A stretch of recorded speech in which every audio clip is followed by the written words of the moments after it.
Today, we are once again talking about PSA because some of their slabs have started to show up with cracks or lines within them, and it's leaving customers quite upset, and they look pretty crap, in my opinion.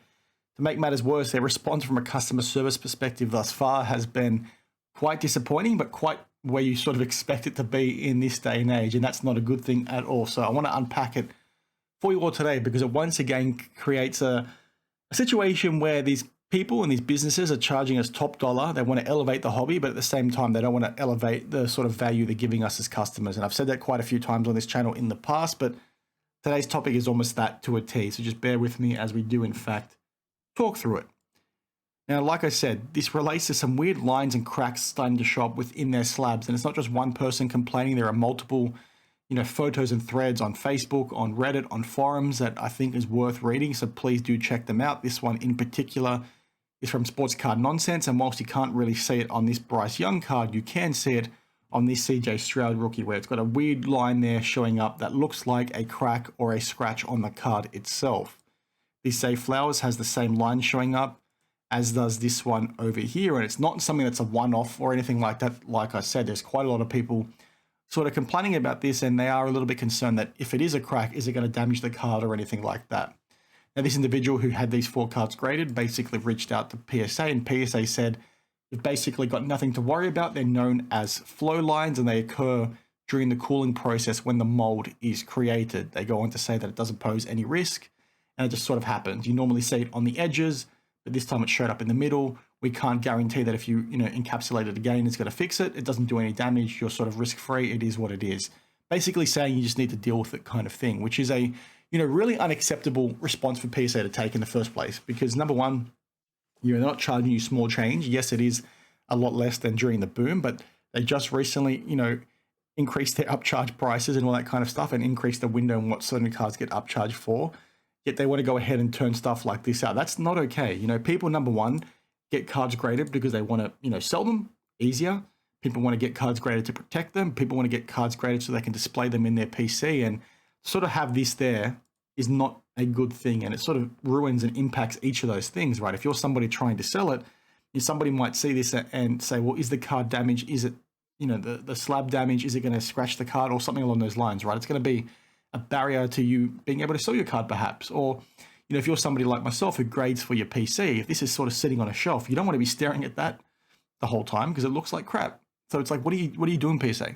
In this instance, you should be refunding customers. And I should say that, some customers have had refunds come their way and have had the free reholder be applied to try and fix it.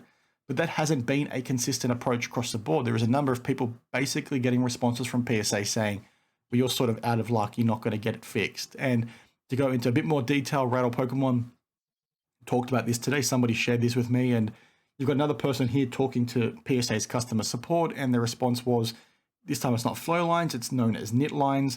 It sort of happens with holders. You sort of just need to deal with it. We can't guarantee it's going to be fixed if you sort of, re-encapsulate it, which is, a pretty piss poor position to be taking. Like I said, these companies in this space, these businesses want to sort of elevate sports cards to be more mainstream. They want to elevate it to be, seen as somewhat of a luxury good, right? They want to see it as something that, famous people, rich people want to get into and make it a bit more mainstream. And it's like, guys, if you want to be doing that, you can't be allowing this sort of stuff to happen. And then if it does happen, so be it. Mistakes happen, but your response to customers shouldn't be, well, it's just, normal part and parcel of the process. It's like, that's not okay. If you want it to be seen as something that's up here, like a luxury good or something prestigious, you need to start treating the whole process like that. And you got to be treating your customers a little bit better. Customers want to use your service for a specific reason. And if they're sending you in something and it's coming back looking like that, albeit it's only a minor mark, that's not good enough. You need to be fixing it. And your first response should be, yes, we need to fix it.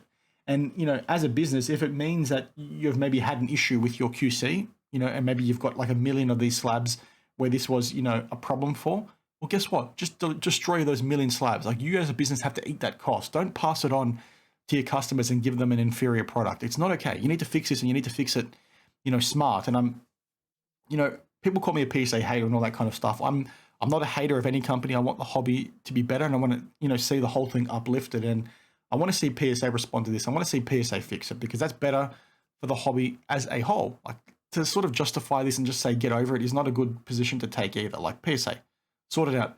people that are complaining about the people complaining, you also need to sort it out, because it's not okay. People are paying their hard-earned money and they deserve to be getting something that's, of value.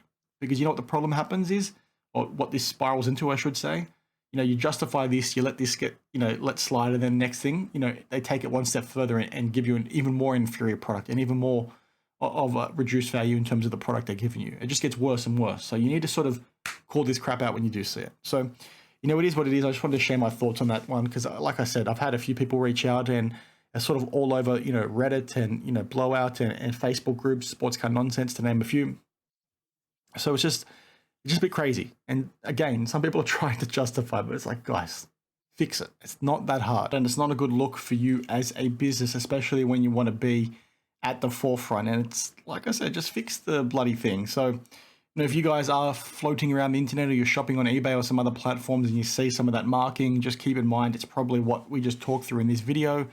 It's looking like it's within their new slabs, apparently. And PSA don't really want to fix it. But again, if you are the owner of one of these and you do want to get it reholded for free, which I think you're well within your right to do, because this is completely unacceptable, just reference that photo that I showed in the video and check out the Sports Car Nonsense thread on Facebook, because some others have got free reholders now done by PSA apparently, and you can use that as your evidence for why you should too. It's just hilarious to me how, like I said, the response is to sort of say, well, yeah, you just paid us all this money. We've probably upcharged you a bloody fuck ton. Just sort of deal with it. But it is what it is. I'll catch you guys in the next one. As always, let me know your thoughts down below. Let me know if you owned any of these or you have any friends that have seen any of these. Reference this video to point them and educate them. But it is what it is. Just another day, another example of businesses in this space just taking the piss with what it is they're trying to give us. So it is what it is. Thanks for watching, and I'll see you guys in the next one. Cheers.